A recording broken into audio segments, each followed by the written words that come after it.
Airport security targeted a black CEO, but 15 minutes later, he made a single call to the president that left everyone on board frozen in shock.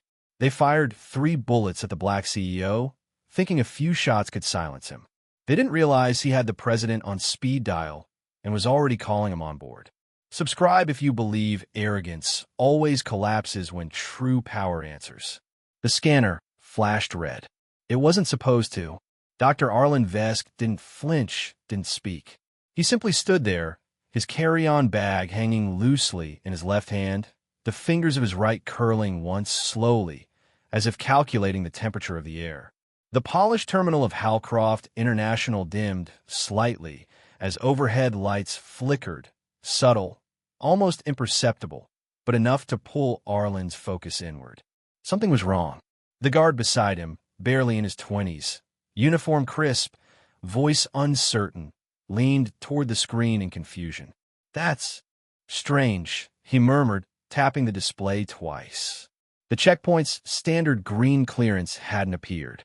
Instead, a pulsing red bar stretched across the top of the monitor, above Arlen's credentials, which were clearly valid and up-to-date. Arlen didn't move. He glanced calmly at the guard, then down at his watch, an encrypted model designed by his own company, Vesker Dynamics. It vibrated twice, silently. That vibration wasn't for boarding status. It was a proximity trigger, alerting him that a Level 7 scan anomaly had been registered within 30 feet. "Sir," the guard asked again, voice higher now, I need to call this in." "I understand," Arlen replied, his tone smooth and grounded. He kept his breathing even, shoulders relaxed. But beneath the surface, every part of him had shifted into analysis. Threat level, personnel count, line of sight, exit access. He wasn't just a CEO on his way to a summit. He was the architect of the Federal Security Overhaul Proposal, a proposal that, if passed, would expose vulnerabilities in several high-level systems. Systems some people did not want exposed. The guard stepped away, muttering into his radio. Across the checkpoint, 3 officers began whispering near a service console, all in uniform, but wearing unfamiliar insignia patches, black with silver trim. Not TSA, not terminal security. Arlen noted their positioning. One angled toward the stairwell, another by the glass wall, the last watching him directly. Up above, a window in the tinted observation deck clicked faintly. Movement behind the glass, a silhouette stepping forward. Arlen caught the reflection in the chrome edging of the security gate. Tall, square-shouldered, arms crossed. A voice crackled faintly through a hidden earpiece in the young guard's collar. The guard stiffened, then, hesitating, turned back to Arlen. "Dr. Vesk," he said, avoiding eye contact now. "I'm going to need you to step aside for a secondary check." Arlen held his gaze a moment longer. Understood. He followed the guard, calm on the outside, the stillness of a man not surprised, only confirming what he had already begun to suspect. They walked past Gate 17, down a short corridor lined with frosted windows. The terminal, Halcroft International, was known for its sleek architecture and invasive silence, a kind of sterile order that tried too hard to feel efficient. Every footstep echoed. Every door closed too quietly. As they passed a junction, Arlen's watch vibrated again, this time a different rhythm. Proximity alert, human movement triangulated from 3 vectors. 3 officers. Closing in. "Is there a problem with my clearance?" Arlen asked, letting his voice float with disarming ease. The guard steps faltered just slightly. "I'm not sure, sir. Something about the scanner misreading your data." "Interesting," Arlen replied, voice neutral. "Considering that scanner was upgraded last quarter. My team oversaw the patch." The guard swallowed, but said nothing. When they reached the end of the corridor, the guard opened a side door and motioned for Arlen to enter first. Arlen stepped inside slowly.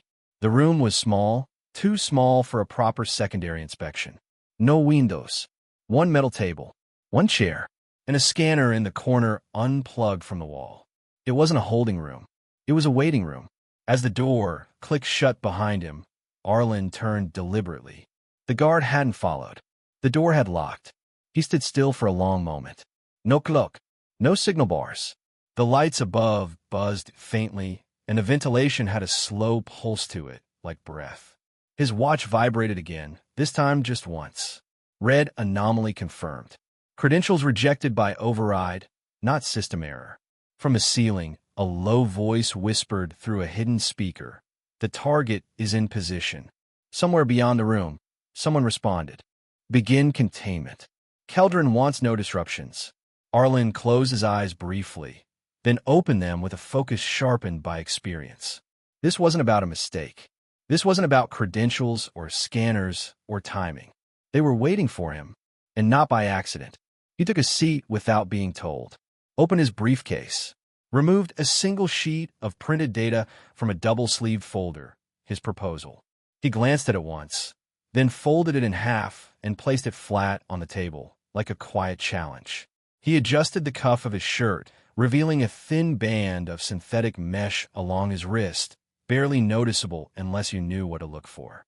A gesture not of style, but readiness. Outside the door, footsteps approached. One set, heavy. The door unlocked with a hiss. Arlen did not turn. He simply watched the paper on the table as the silhouette of a tall man filled the doorway. The man paused, then stepped inside, clearing his throat. But Arlen's mind was elsewhere now, not in fear, but calculation. There was no doubt left. Something in Halcroft Airport had been waiting for him. "Step this way, sir," Officer Jaron Vulcan said in a low voice, one hand lightly gesturing toward a side hallway just beyond the main checkpoint. Arlen didn't argue. His eyes moved to the officer's face, square-jawed, weary-eyed, and flushed with something that looked like conflict rather than authority. Vulcan didn't meet his gaze again. They walked in silence, Arlen's shoes clicking evenly on the polished floor as tension grew like fog in the narrow corridor. The hallway was too quiet. Every other checkpoint buzzed with traveler noise. This one didn't. He took note. As they turned a final corner, Jaron tapped his badge against a discreet side panel. A reinforced steel door hissed open with mechanical precision. Inside was a plain room, sterile white walls, a single table, 2 chairs, a mounted camera, its lens covered with a matte black disc. "Old secondary inspection," Jaron said with a breath he didn't seem to believe in. "Please take a seat." Arlen remained standing for a beat. He scanned the room. There were 3 things wrong. 1. The cameras were blacked out, all of them. 2. The main door had a second, smaller door embedded within it, too small for cargo, too reinforced for maintenance. 3. Jaron's hip holster. The weapon wasn't standard issue. Arlen had spent enough time consulting with security reform teams to recognize a custom recoil sleeve and a low-sound discharge mod, military-leaning tech. Not something airport guards carried. Not unless someone wanted silence. Jaron finally looked at him. "Please," he said, voice dry. "I don't want this to get worse." That was the first real thing he said. Arlen sat, slow and steady, folding his coat back with precision. "What exactly is this inspection looking for?" he asked, voice even. Jaron slid a small file across the metal table. "Verification of credentials. Routine questions about your company's data handling protocols." Arlen raised an eyebrow. "This airport doesn't have jurisdiction over encrypted research class data. And these questions," he tapped the file, "aren't routine."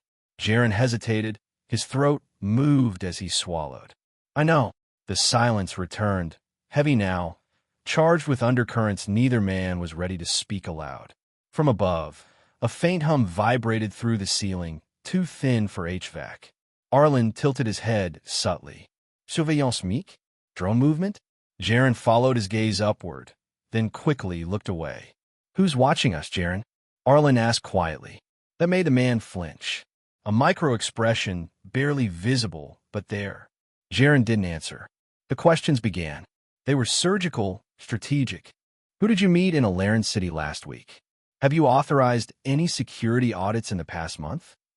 What encryption protocol does Veskera Dynamics use to transmit classified proposals?" Each one more invasive than the last. Arlen played it carefully, providing only public-facing information, repeating himself when needed. It wasn't about giving answers, it was about buying time. He knew that someone was probing for intel they weren't supposed to have, and they were using Jaren as the front. Then it happened. Jaren slid Arlen's level 7 clearance card across the table, his hand pausing midway. His voice dropped into a whisper, barely audible. "If I slow things down, you might survive what's coming." The words landed like a punch wrapped in velvet. Arlen didn't flinch, but inside, every calculation shifted. Someone had planned this, and Jaren wasn't entirely on board. He leaned back in his chair slowly. "You're not in charge, are you?" Jaren's eyes flicked toward the ceiling again. The moment cracked open when an alarm blared outside the room, sharp, jarring. The fluorescent lights above them dimmed briefly as the heavy door behind them clanked and locked shut. Then a voice echoed from the ceiling, metallic and sharp. "Subject has triggered breach condition. Proceed with containment protocols." It was Commander Oren Keldron.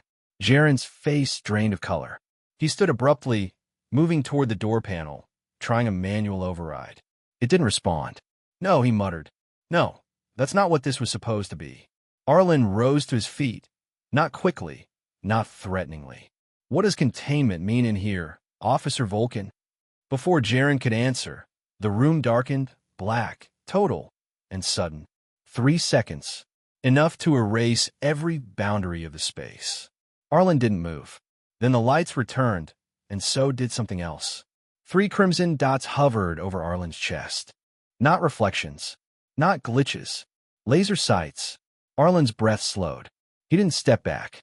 Instead, his voice dropped to a calm murmur, audible only to himself as the air thickened. So this is what they prepared. The wall panels slid open at once, metal groaning like a warning, and 2 armed officers stepped through with rigid precision. Reddick Maller entered first, shoulders squared, jaw tight, eyes sharp with suspicion.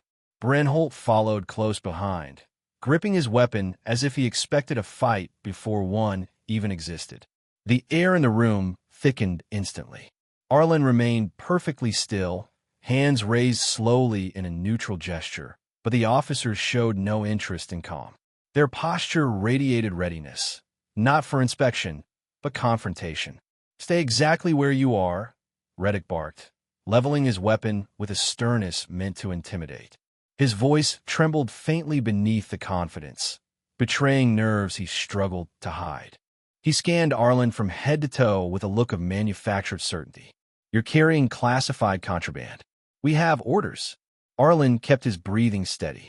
His shoulder throbbed from earlier tension, but he masked the discomfort behind a composed expression.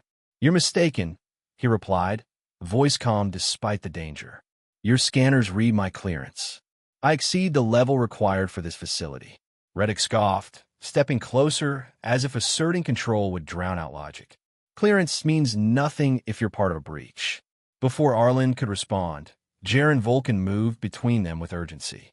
His broad frame blocked Reddick's line of sight, and his hands lifted in a placating gesture. "He's not a threat," Jaren insisted, voice tense but firm. Sweat formed along his hairline as he tried maintaining authority without provoking the volatile officers. "Look at him, he's cooperating." Bren shoved Jaren aside with the muzzle of his weapon. "Stand down, Vulcan." Orders came from higher than Keldron. The implication struck hard, not just at Arlen, but at Jaren too. Someone beyond the commander wanted escalation. Arlen recognized this instantly, reading the hostile posture, the forced urgency, the eagerness for a misstep. He understood that moving too fast could trigger something he wouldn't be able to stop.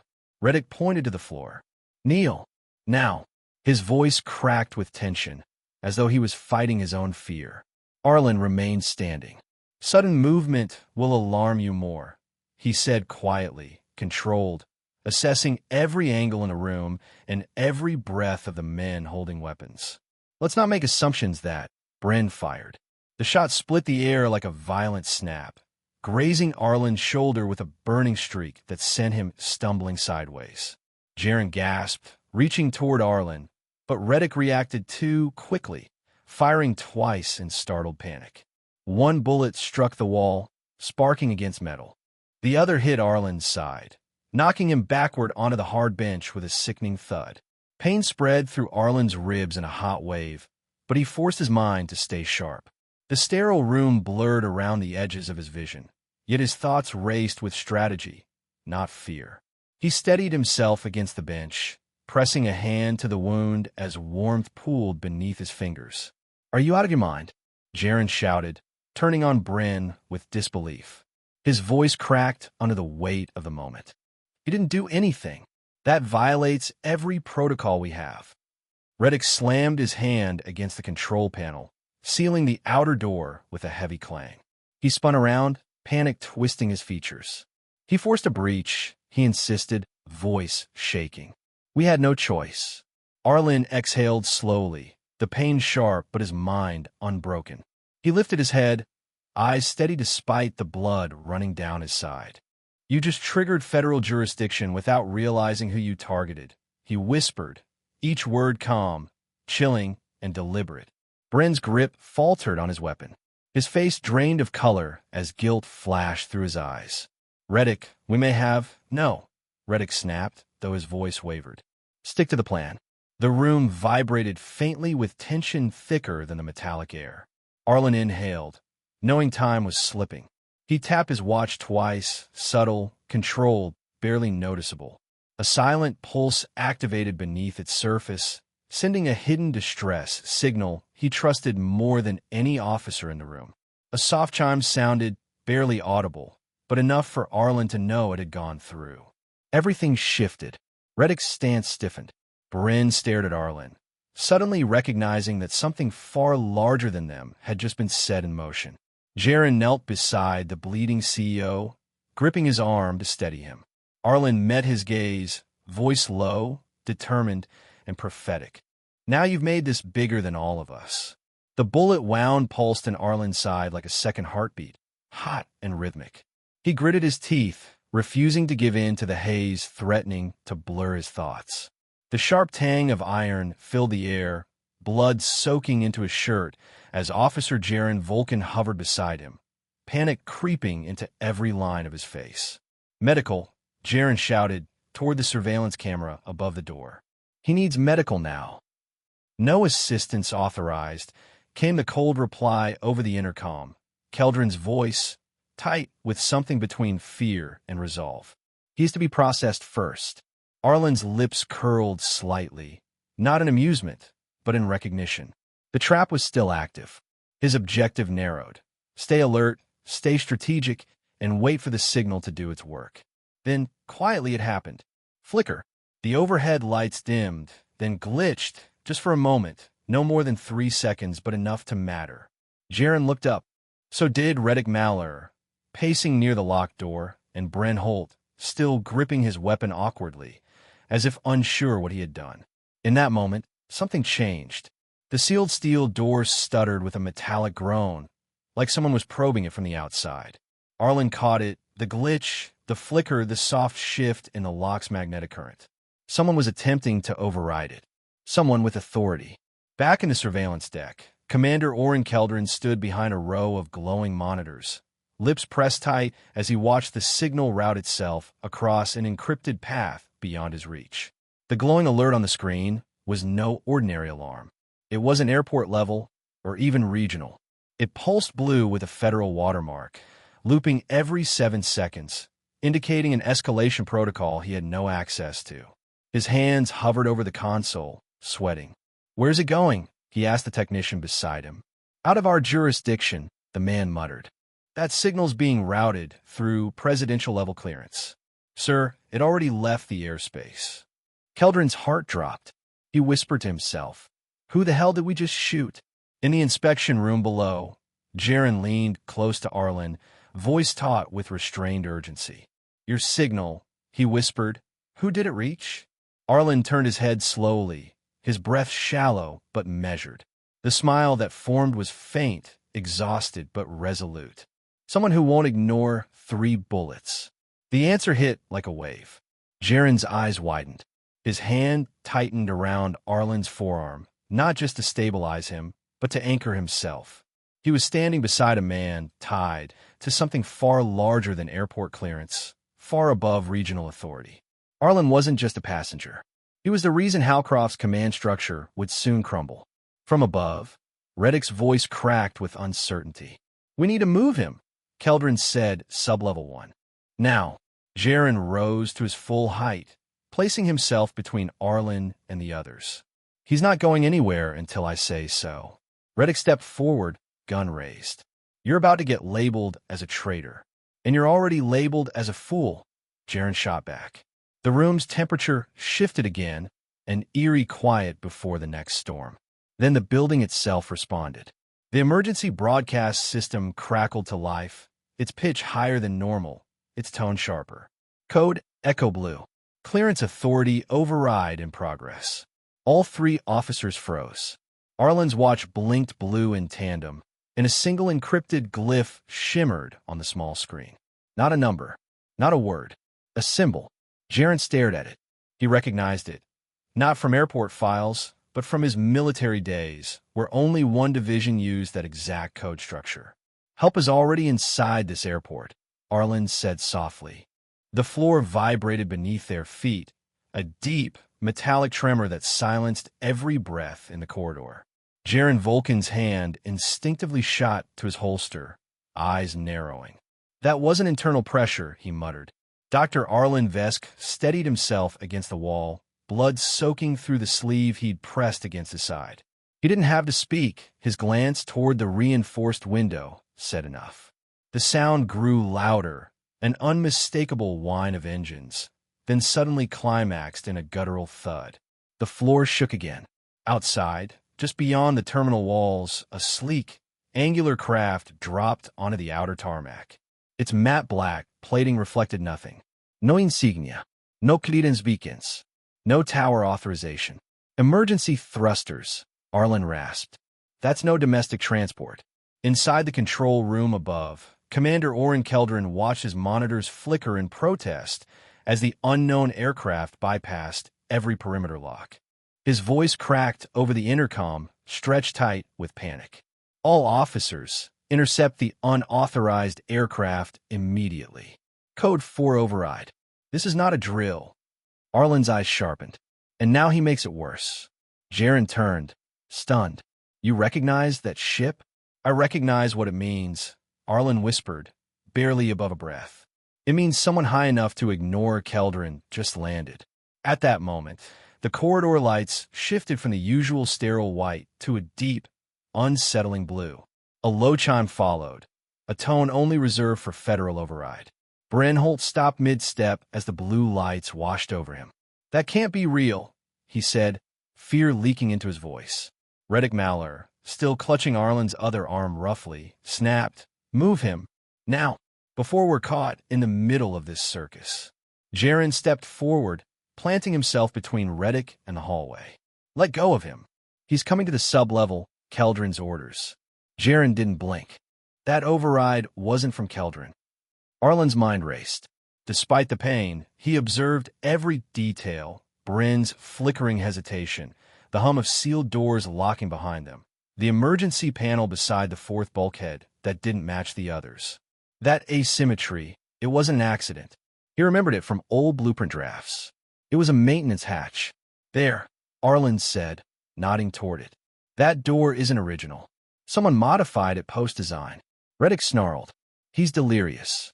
"No," Jaren cut in, urgency lacing his voice. "He's seeing something you're too blind to notice." With a deep breath, Jaren shifted his grip and supported Arlen's weight. They moved toward the hatch, ignoring Reddick's warning shout behind them. "You walk through that door, you'll be branded traitors." Reddick's voice cracked as he raised his weapon and fired, not at them, but into the floor, a thunderous warning blast that echoed down the passage. Dust trickled from the ceiling. Yet, just before Jaren reached the hatch, it clicked. Unlocked. The sound was soft, purposeful. The panel slid aside without a single command. Inside lay a narrow maintenance tunnel, dimly lit, quiet, barely used. Arlen gritted his teeth as pain surged up his side, but the silence of the tunnel steadied him. Someone had opened this for them. Someone who knew the corridor's systems from the inside. Jaren hesitated only a second before guiding Arlen in. The moment they crossed the threshold, the door slid shut behind them, locking with a definitive hiss. "Did you see how it opened?" Jaren whispered, the weight of implication creeping into his tone. Arlen nodded slowly. We're not alone in this. Someone's working the controls. From above or from within. The tunnel's lights activated one by one as they limped forward. Faint vibrations in the walls hinted at the jet's engines winding down. The air was humid, tight, laced with static tension. Then, ahead, just at the far curve of the passage, a digital console lit up. Its screen flickered once. Then text appeared in glowing blue letters. He's on the way. Jaren froze. Arlen exhaled slowly, steadying himself against the wall. That confirms it, Arlen said, his voice low but clear. It's Crest. Thalen Crest. Jaren asked, disbelieving. President-elect's envoy? Arlen didn't answer immediately. He stared at the message, eyes calculating something deeper, something beneath the surface of the words. Blood still dripped from his shoulder, but his mind moved sharper than ever. You don't call Crest unless something's already broken, he murmured. And you never fire on someone like me if you wanted to stay quiet. Jaren shifted his weight, unease crawling up his spine. Arlen turned to him, his expression calm despite the blood and pain. This isn't just about me anymore. It's about what they triggered the moment they pulled the trigger. They think they're still in control. He looked back at the message one last time. The glow of the screen painted the wall behind him in soft, ghostly blue. But the next move isn't theirs anymore. Inside the maintenance tunnel, the walls groaned as the ground shook beneath them, a low, metallic rumble like thunder caught in steel lungs. Arlen gripped the side rail, his hands slick with his own blood, vision pulsing in and out of clarity. Left. Follow the conduit, he gasped, his voice barely audible above the vibration. Jaren steadied him quickly, guiding him as the narrow corridor swayed slightly from the landing force of the unauthorized federal craft outside. Are they bombing the runway? Jaren asked under his breath, his tone not sarcastic but rooted in sheer disbelief. His knuckles whitened around Arlen's shoulder as he pulled him forward. No, Arlen murmured, forcing a breath. Crest is here, and when he lands, command structures shatter. They stumbled deeper into the passage, wires trailing from open ceiling seams, light flickers casting shadows that stretched like claws. Jaren paused to glance behind them again, jaw tight, sweat lining his forehead. If Reddit catches up with us, he won't. Arlen cut in, still calm despite the blood loss. They're afraid now. They fired on a federal asset. The panic will eat them faster than we can. A sudden jolt in the corridor made Jaren duck instinctively, but it was only the outer clamps of the federal craft engaging. A second later, the intercoms throughout the terminal crackled, Keldron's voice echoing through distant vents. Be advised, an armed suspect, matching Dr. Vest's description, has escaped secondary inspection and is considered hostile. Officers are authorized to intervene. Liar, Jaren spat, his voice trembling with rage. He's turning the staff against us, making them believe this is just some threat drill. He has to, Arlen replied, panting through pain. The only way he keeps power now is if he spins chaos before control takes it from him. They reached a fork in the tunnel. Jaren hesitated, but Arlen raised a weak hand and pointed toward the sloped, downward path marked with faded stencils. SCL V4. This was a maintenance line, Arlen explained, his breathing ragged. An early design draft. I cited it in a reconstruction proposal 3 years ago. Keldron never resealed it. Jaren helped him forward, boots scraping against concrete that hadn't been touched in years. Ahead, a dull green light flickered to life, a hidden scanner reading Arlen's clearance embedded in his ID tag. A hiss, then the heavy vault-style door slid open, revealing a forgotten surveillance operations room. Dust coated every console, cables hung like dried vines, and yet the moment Arlen stepped in, power surged. Screens lit up in cascading rows, one by one, revealing live feed from across the airport. Jaren helped Arlen into a cracked chair, glancing around like someone entering a secret military archive. And on one of the center monitors, there he was, Commander Thalen Crest. Clad in dark federal garb, his steps deliberate, his hands folded behind his back. He moved with the silence of a man who needed no escort, because the weight of his authority arrived before he did. Jaren watched, transfixed. He's not even drawing a weapon. He never does, Arlen said. His weapon is what people do when they see him. On another feed, two guards whispered nervously near a gate, one gesturing toward Crest but hesitating to approach. On yet another, Keldron paced inside the upper command room, fingers curled around a radio handset he never activated. He's watching this, Arlen said with bitter precision. He knows Crest is here for me, and he's trying to guess how much Crest already knows. Then Arlen leaned forward slightly, despite a grimace of pain, and tapped a key on one of the consoles. Several camera angles rearranged, forming a mosaic of the restricted wing, the federal envoy's route, and the internal security feeds near Keldron's office. Why would Crest walk straight in? Jaren asked, his voice low with awe. He could have brought a squad. He didn't come to rescue me. Arlen answered slowly, eyes locked on the screen. He came to expose someone.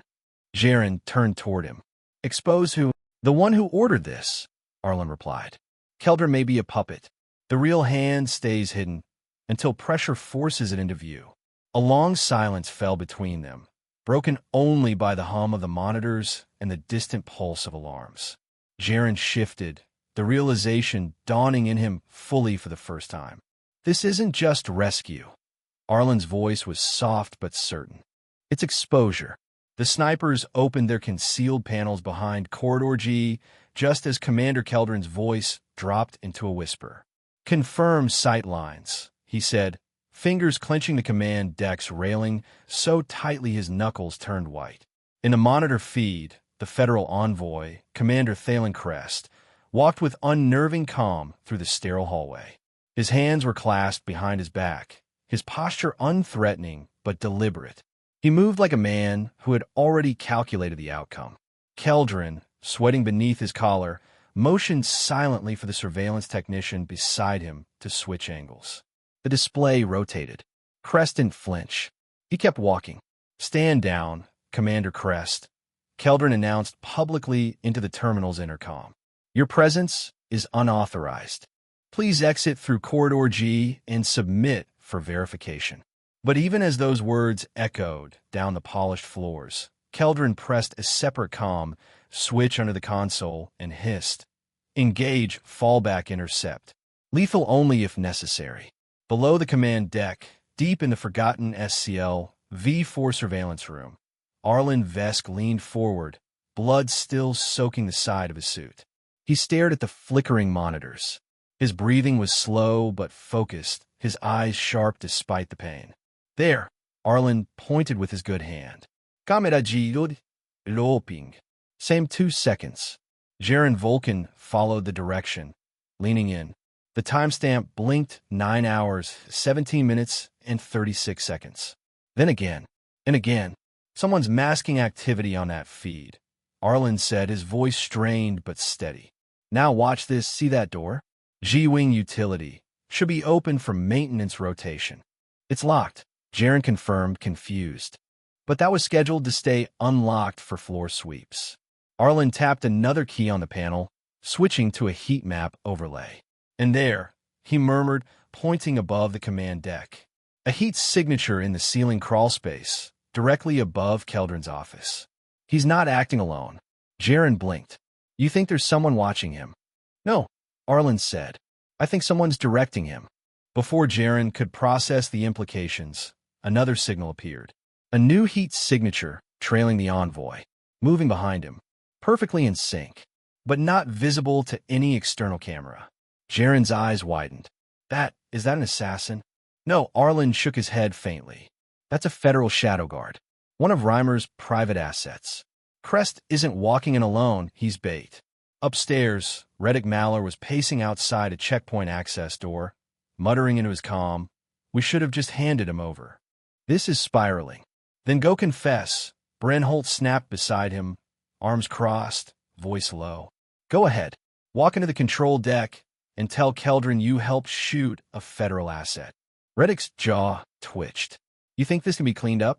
I think it's already too late, Bren whispered, glancing around. But framing him won't work either. Someone up there knows. They fell silent as the ground trembled briefly. The federal craft outside had redeployed its ground clamps. The message was clear. It wasn't leaving. Back in Corridor G, the air thickened as Crest reached the midpoint. The silence was profound. No voices, no radio chatter, no movement beyond his slow footsteps. Then came a metallic hiss.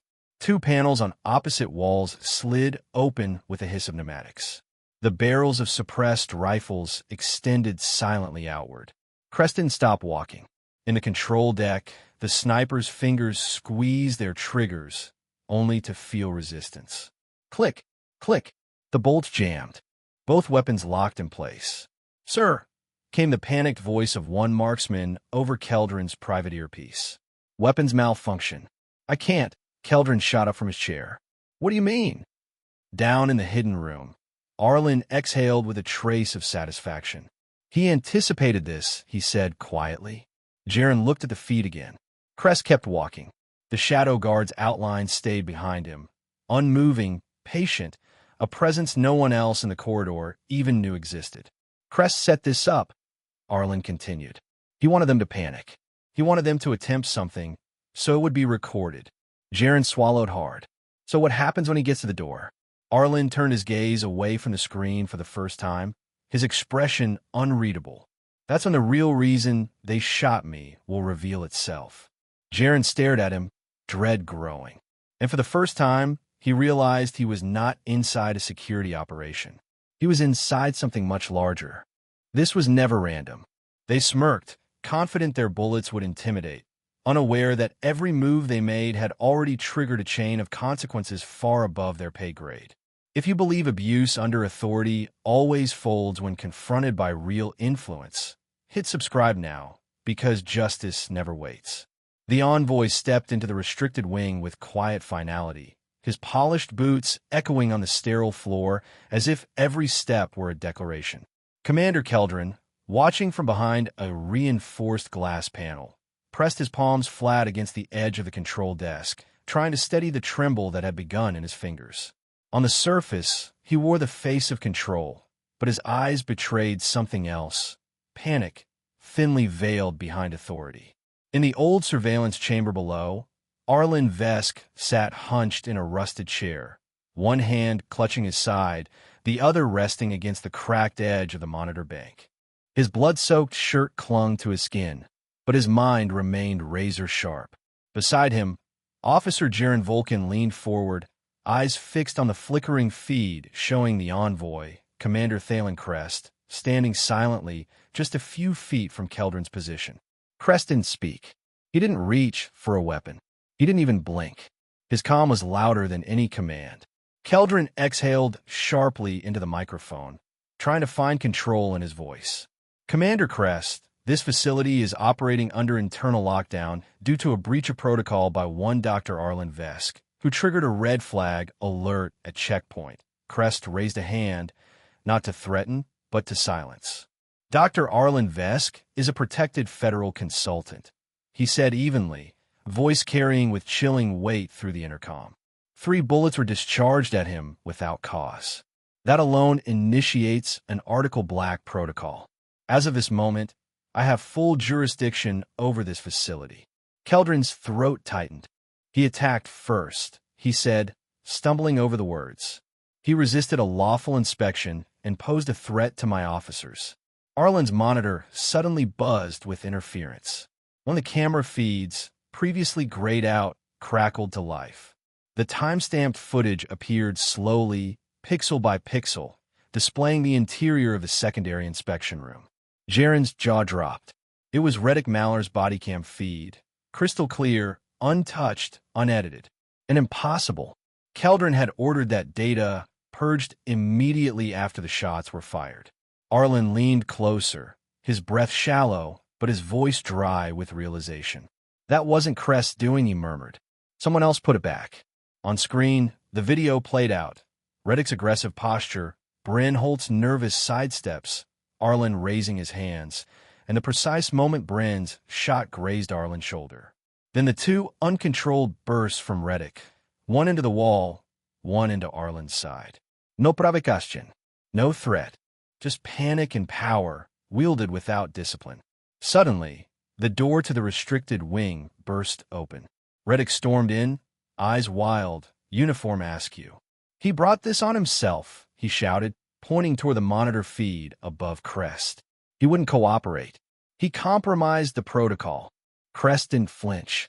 He didn't even glance at Reddick. Instead, he calmly pulled a small device from his coat pocket, a sleek rectangular module lined with thin fiber-optic traces, and tapped it once. A new set of data appeared on the main wall display. Trajectory lines, impact angles, bullet dispersal charts. It was a full ballistic record of the 3 shots fired, including timestamps, distance markers, and biometric sensor data from Reddick's own weapon. Your weapon discharged without authorization, Crest said coldly. 3 times. Reddick faltered. That's not true. He was defensive. He moved first. He didn't, Crest replied, finally meeting Reddick's eyes. And your own telemetry confirms it. Jaren's mouth opened slightly as something clicked in his memory. He modified the trigger. He muttered, I saw it once. In the locker bay. He bragged about shaving half a pound off the pressure threshold. Arlen turned his gaze to Jaren, surprised by the clarity. That's why I fired twice by accident. Reddick backed away slightly, his voice crumbling. No, that's not. It's illegal, Crest interrupted, and it invalidates every word of your defense. The silence that followed was suffocating. Behind the reinforced glass, Keldron stood frozen, his face pale. His web of lies was unraveling in front of him, not by force, but by fact. Every excuse he'd carefully built around the shooting had collapsed under its own contradictions. Crest stepped forward, voice low but commanding. You triggered federal jurisdiction the moment you pulled that trigger. Jaren turned to Arlen with wide eyes. Someone wants the truth out. Reddick's hand flew to his holster, the movement sharp and desperate. His fingers wrapped around the grip, yanking the weapon free as his voice cracked into a raw shout. Don't come any closer. He leveled the gun at Commander Crest, but the moment shattered before it could explode. Click. Nothing. The trigger gave a hollow snap, but no shot followed. Silence hit the room harder than a bullet would have. Crest didn't flinch. He simply tilted his head, gaze steady, an expression unreadable, as if he'd anticipated this very moment. Behind him, the corridor's light dimmed, and from the shadows, a figure emerged, tall, silent, dressed in matte black tactical gear that seemed to absorb the light. The Shadow Guard. He moved with ghost-like precision, no wasted movement, and in less than 3 steps, he reached Reddick. The weapon was removed from Reddick's grip with such ease it was as if it had never belonged to him. Reddick stumbled back, hands twitching, confusion overtaking rage. That's not possible, he whispered. It was just serviced. Crest turned his attention to Keldron, who had remained behind the reinforced glass panel, his fingers white against the metal rim of the console. The weapon failed because it was remotely locked, Crest said, voice calm but cold. Because this moment was never going to go your way. Keldron opened his mouth to respond, but no sound came. Crest continued, stepping forward just enough to ensure his voice carried. The airport's coercive protocols were not authorized. They were funded externally by Velisur Group, a private intelligence contractor with no legal jurisdiction over federal transit hubs. Jaren inhaled sharply, the weight of the name falling like iron into his gut. Velisur, he muttered. That name was buried in our back-end protocols. Training modules had odd gaps. That's why. Arlen, propped up against the surveillance desk, blood drying against his shirt, nodded faintly. They've been inside the system for years, he rasped, and my proposal was going to expose their footprint across every major airport. That's why they needed this to end before it reached Reimer. The tension thickened. Then Crest dropped the real blow. Their regional director is here, he said. Now, watching this. Jaren's eyes darted to the surveillance monitor. Arlen was already scanning the thermal feed, his weakened fingers navigating the ancient controls with practiced precision. A glowing outline pulsed in the corner of the ceiling crawl space, just above the command deck. There, Arlen said, pointing. He's been up there the whole time. As if summoned by the accusation, a vent cover screeched open above Keldron Station. Dust rained down. A man dropped through, landing in a crouch with the practiced grace of someone trained in evasion. Director Kelvin Marr. His face was pale, stretched taut by exposure, sweat, and control slipping through his hands. "Stop him," Jaren shouted, but Marr was already sprinting toward the emergency stairwell exit. Arlen leaned forward, urgency cracking through his voice. "Jaren, take the left corridor. There's a security tunnel beneath the west stairwell. It'll cut him off." Jaren didn't hesitate. He sprinted out of the room, passing stunned officers just now arriving in response to the commotion. Downstairs, the stairwell door slammed open, Marr darting through, nearly slipping on the landing. Jaren burst out from the lower side hallway, intercepting him mid-run. Their bodies collided hard. Marr elbowed wildly, trying to break free, but Jaren twisted and slammed him into the railing, locking both arms with brute force. "Director Kelvin Marr," Jaren said between breaths, "you're under federal arrest for unauthorized surveillance, manipulation of federal systems, and conspiracy to obstruct a protected consultant." Officers flooded in, guns raised, but none fired. They saw the truth in Jaren's face, in Marr's writhing denial, in the stunned expression on Keldron's face now visible through the security glass. Crest arrived moments later, walking past the frozen guards as if gravity didn't apply to him. He produced a scanner, pressing it to Marr's wrist. A beep followed. "Authorization match confirmed," Crest announced. "You've been directing this operation since its inception." Marr said nothing, just stared past them, jaw clenched, as if the game wasn't yet over. Keldron sank into his chair, visibly shaking, the steel in his posture dissolving into hollow regret. All authority drained from him.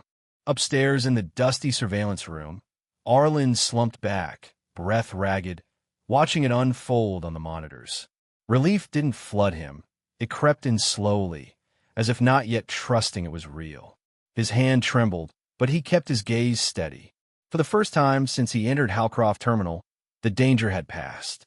The truth has finally stepped out of the shadows. The restraints clicked shut on Marr's wrists just as federal agents swept through the restricted wing like a tightening storm. Flashing LED vests, encrypted headsets, and firm commands echoed across the terminal's sterile walls. The moment the director of the Velisur operation fell, so too did the illusion of control Halcroft Airport had maintained. Jaren tightened his grip on Arlen's shoulder as they exited the maintenance tunnel. The air was heavy with the sharp scent of coolant and metal. The weight of everything they'd survived pressed against them: coercive orders, silenced protocols, red lasers on a civilian's chest. Jaren knew then survival had been a battle. Now came accountability. "Stay with me," Jaren muttered, guiding Arlen through a back corridor that hadn't seen traffic in years. The floor lights flickered weakly, but ahead, the door to the old medical bay stood unlocked, a quiet miracle in a place built on sealed intentions. Arlen's body was failing in increments. The bleeding had slowed, but exhaustion crept like frostbite. Still, when the stretcher was finally rolled out, he shook his head. "I'm not out yet," he rasped. "You need to rest," said a young medic, lifting Arlen's arm to check his pulse. Arlen met his eyes, steady. "Just clean the wound. I'll sign my incident statement first." The medic hesitated but nodded. Alcohol burned against torn skin, but Arlen didn't flinch. He was already writing the next line of his report in his mind. Outside the bay, confusion gave way to clarity. Word spread fast through airport staff. Arlen Vesk wasn't a threat. He was a protected federal consultant, shot under false pretenses. The officers who once passed him with cold glares now stood frozen, reading the scrolls of decrypted evidence. Each file Crest team unsealed showed a deeper pattern: Velisur fingerprints embedded into protocol updates, surveillance edits, staff memos. Crest stood near the observation glass, watching Arlen with arms folded. His voice, when he finally entered the room, cut through the hush like a scalpel. "You refuse sedation?" "I've been asleep long enough," Arlen said, managing a faint smile. This system hoped I'd stay unconscious in every sense. Crest offered a nod of quiet respect. You should know, this doesn't end here. Veliser's web stretches into terminals beyond Halcroft. Your proposal struck a nerve because it came too close to truth. Jaren, still by Arlen's side, felt his stomach twist. How many more airports? We're checking. But what you triggered today will ripple across the country.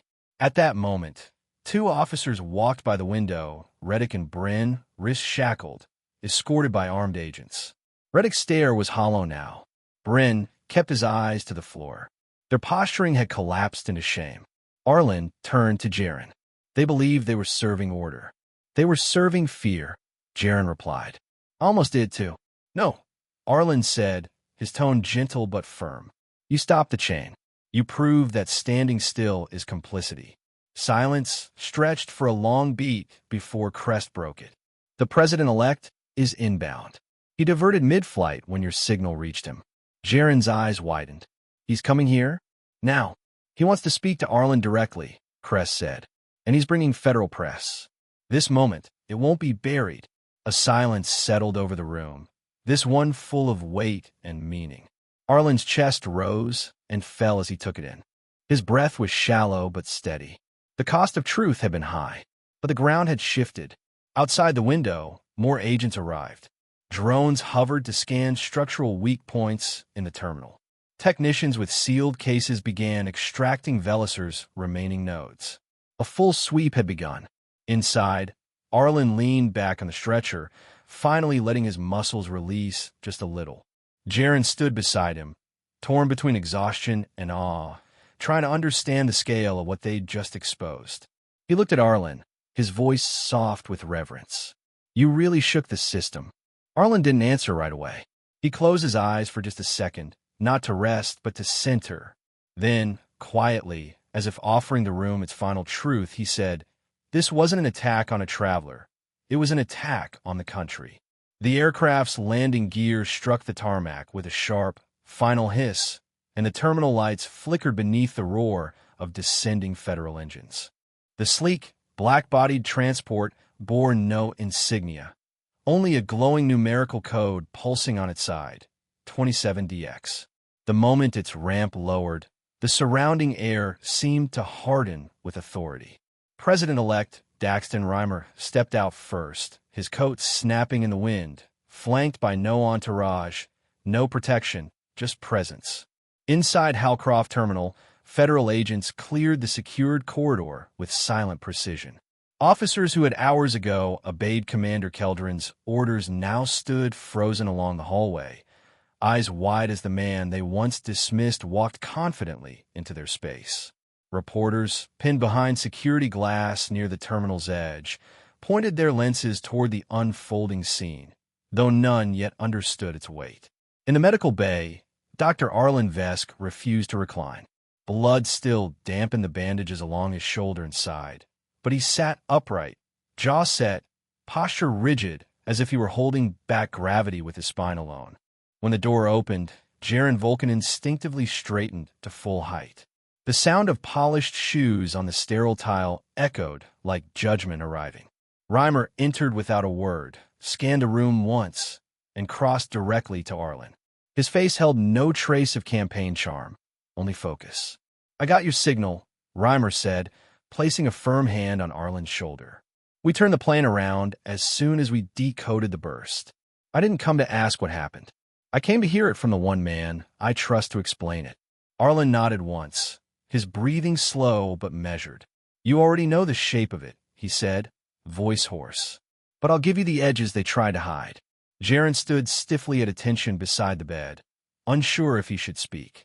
Stay, Arlen said quietly to him. You were inside the room. Your account will matter. Reimer motioned for a chair and sat across from Arlen, elbows resting lightly on his knees. The room dimmed slightly as the overhead lights adjusted to secure mode lighting, tinting everything in amber. They flagged my clearance at the checkpoint, Arlen began. Treated a level 7 badge like a threat. Then I was pulled, questioned with preloaded data they shouldn't have had. Cameras blacked out, guns in the walls. 2 shots unprovoked, third one meant to finish the silence. Reimer listened without blinking. And you sent the signal right after? Arlen nodded. Didn't expect it to reach you. Only hope someone with sense was still watching. Jaren stepped forward, his voice steadier than before. I was ordered to help transfer him to a restricted level, but the order felt wrong. And when when they locked the room, I knew I was standing on the wrong side. I tried to stall, divert, protect him. Reimer turned to Jaren, gaze unreadable. Your badge number? 36589, Jaren said.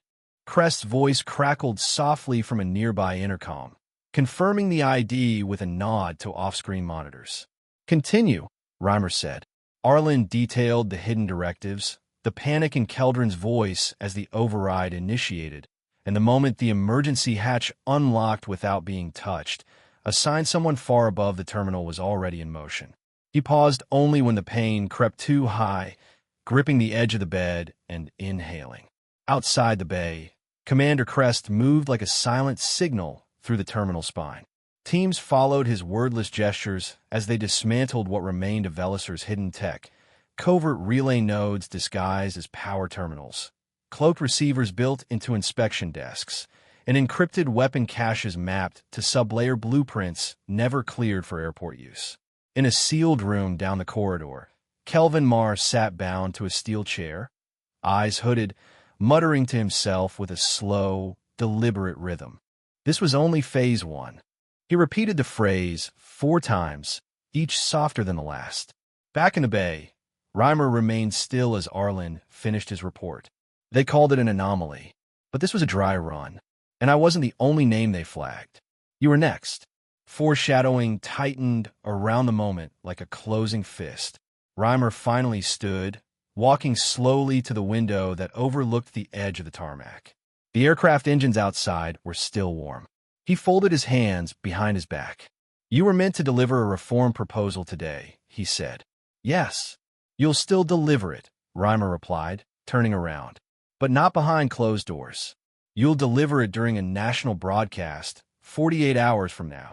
Jaren blinked, visibly shaken. A broadcast? Reimer didn't look at him. The public deserves to know. And it begins with truth, spoken by the man they try to silence. Silence fell in the room, heavy with weight. Crest entered then, nodding to Reimer. All known Velisir assets are under lockdown.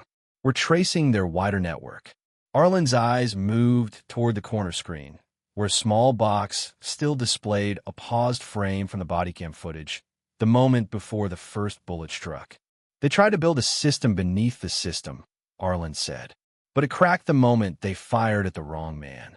Reimer walked back toward the stretcher, his voice low but sharp. Prepare the country. They need to know what tried to grow inside their airports. The clicking of boots echoed through the terminal like the ticking of countdown. Federal agents moved in waves, sweeping every hallway, sublevel, and locked security corridor with forensic scanners and encrypted decryption rigs. The sweep had begun with precision. Now it surged with purpose. One officer pried open a floor vent and pulled out a hidden relay node the size of a notebook, its wiring still warm. Another cracked open a flight operations cabinet, revealing a compartment that held 2 black, unregistered sidearms and an uplink box marked with the Velisir insignia. What had seemed like a standard airport just hours ago now unfolded like a veiled war zone. Inside a guarded suite in the eastern wing, converted hastily into a secure recovery room, Dr. Arlen Vesk sat upright on a low couch, a gray compression wrap around his ribs and shoulder. The pain in his side throbbed in pulses, but his mind stayed sharp. He refused sedatives. Later, he told the attending agent doctor, waving away the syringe. There's work to do now. A tactical analyst from Crest's team adjusted the lighting and whispered updates into a headset. Across the room, a portable warboard displayed a growing network of discovered assets. Surveillance taps and baggage claim, software overrides in passenger kiosks, audio recorders hidden in ceiling tiles. Arlen's eyes followed each icon as it appeared. Every device confirmed what he had feared. Halcroft hadn't been the beginning. It had been the prototype. The door opened quietly, and Officer Jaren Volkin stepped in. His uniform looked less like armor now and more like a weight.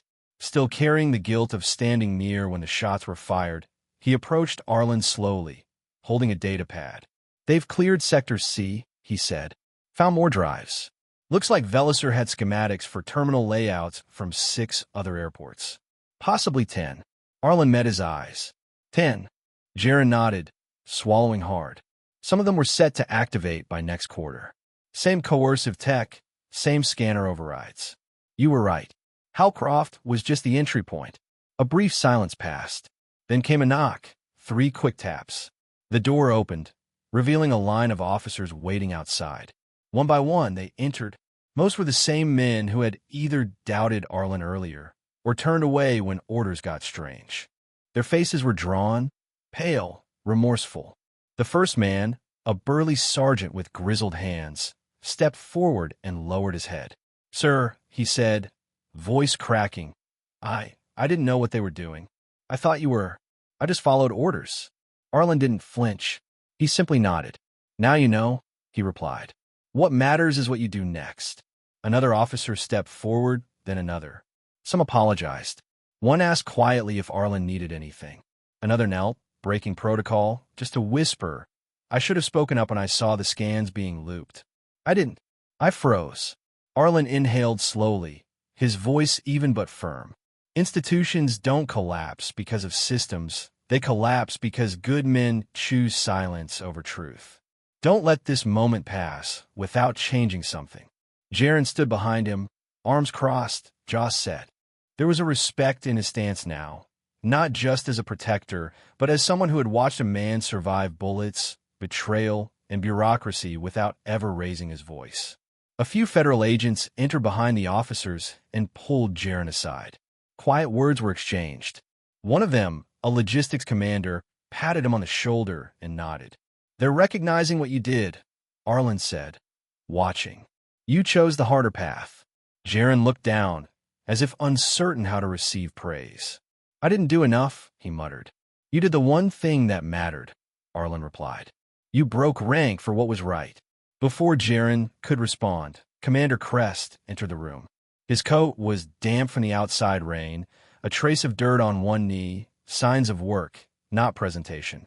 He carried a portable tablet, displaying a new web of red alerts. "The raids have started," Crest announced. 5 Velisur satellite offices hit. 3 more on the list tonight. The evidence recovered from here triggered an automatic search and seize protocol. Every name R signed off on is now being flagged nationwide. Any confirmation of how deep it goes? Arlen asked. Crest's face darkened. "Deep enough that your reform proposal isn't enough anymore. We're looking at a national infrastructure breach." Arlen leaned back slightly, absorbing the weight of it. "Then we overhaul." Without hesitation, Crest turned to one of his aides. "Bring in the President-elect's team." Within minutes, President-elect Daxton Reimer's advisory group entered the suite, sharp suits, encrypted tablets, cautious eyes. Their demeanor was quiet, solemn. One advisor placed a prepared statement on the table, but Reimer's senior aide shook his head. "Daxton wants a co-author. The country won't listen to bureaucrats this time. They need to hear from someone who bled for the truth." All heads turned to Arlen. "I'll do it," Arlen said, "but only if Jaren stands behind me. He's proof that even under pressure, someone can still choose honor." Jaren blinked, stunned. "Me?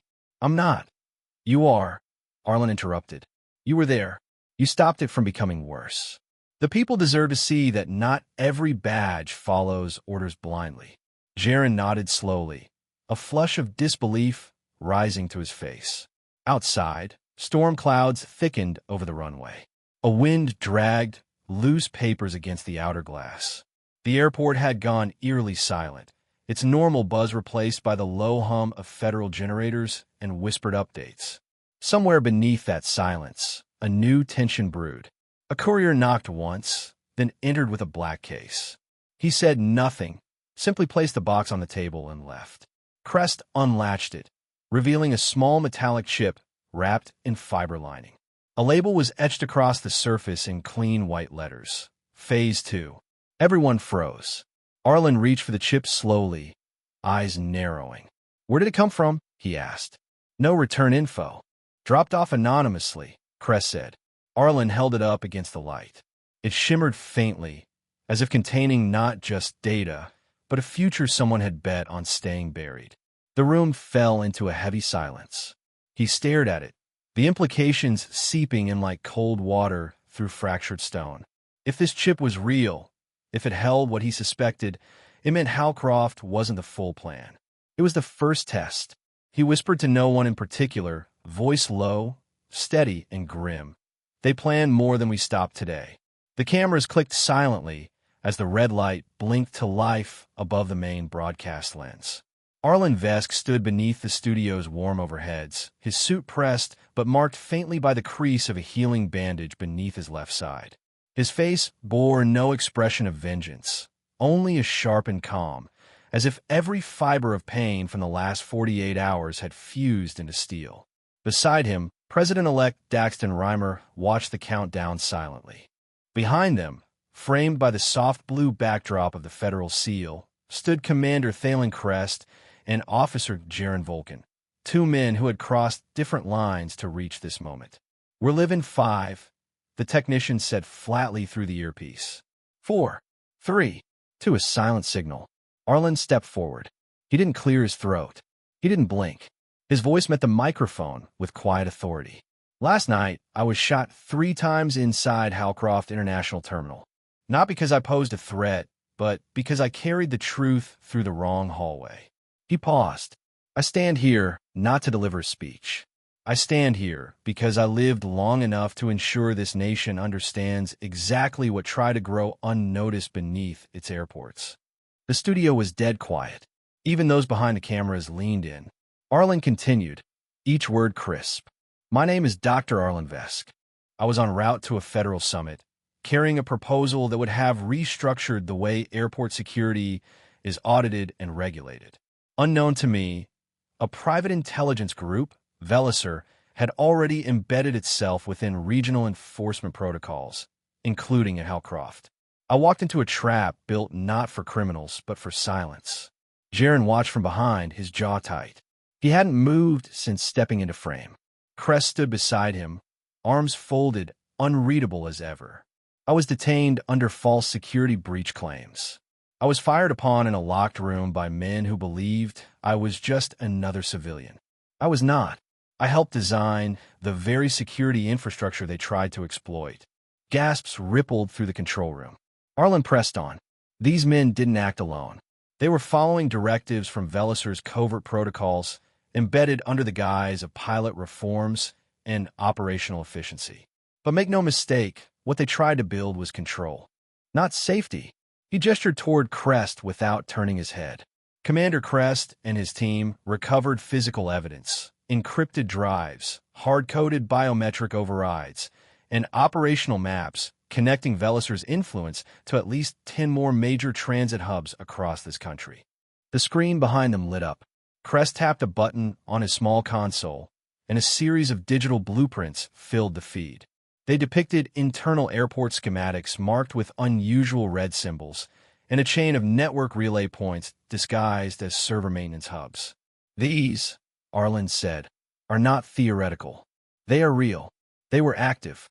Reimer finally stepped forward, his voice steady, formal. Effective immediately, I am announcing the creation of a National Integrity Shield, an oversight body designed to protect public infrastructure from private infiltration. This organization will operate independently of both federal and private command structures and will be co-founded by Dr. Arlen Vesk. There was no applause inside the studio, but the weight of the words seemed to echo. Jaron's throat tightened. His fingers, still trembling slightly, curled at his side. Arlen nodded once to Reimer before returning to the microphone. The attack on me was never personal. It was structural. It was systemic. And that system failed because it assumed no one would ever speak after being silenced. He glanced back toward Jaron now, subtly. But one man did. Jaron's eyes met his, briefly stunned. I survived because someone inside that room chose truth over fear. Reimer stepped forward again. In the days to come, more disclosures will be made public. Names, plans, devices. and eventually justice. The broadcast faded into a silent montage, visuals of security footage, footage of Marr being detained, stills from confiscated Velisar documents. As the cameras cut and staff moved to reset the set, Reimer turned quietly to Arlen behind the backdrop. "You don't have to lead this," he said in a low tone, almost fatherly.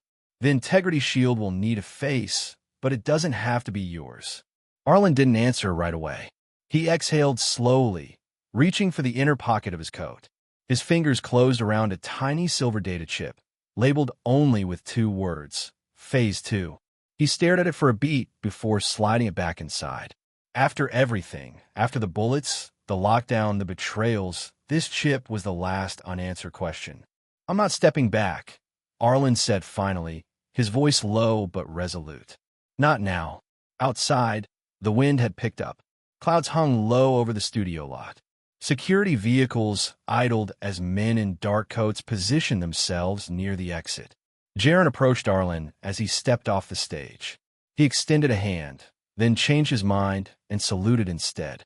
"I just wanted to say thank you for not giving up, for not treating me like one of them." Arlen placed a hand on his shoulder. "The world needs more officers who step forward when no one's watching." They walked in silence through the corridor, the click of boots on linoleum the only sound. At the exit, a camera crew trailing behind them captured one final image. Arlen looking up toward the sky, his face unreadable beneath the studio lights. He wasn't looking for comfort. He was looking for what was coming next. This victory was only the opening chapter of a much larger fight. They tried to end him and froze 15 minutes later as the president was on the line, ready to intervene and ensure accountability. If you believe true authority doesn't negotiate with threats, subscribe now, because justice always lands where it matters. Disclaimer: the story you just watched is fictional. It highlights abuse of authority, prejudice, and the power of strategic action when confronting injustice. Its purpose is to raise awareness, inspire empathy, and encourage conversations about equality, accountability, and protecting every individual with dignity and respect.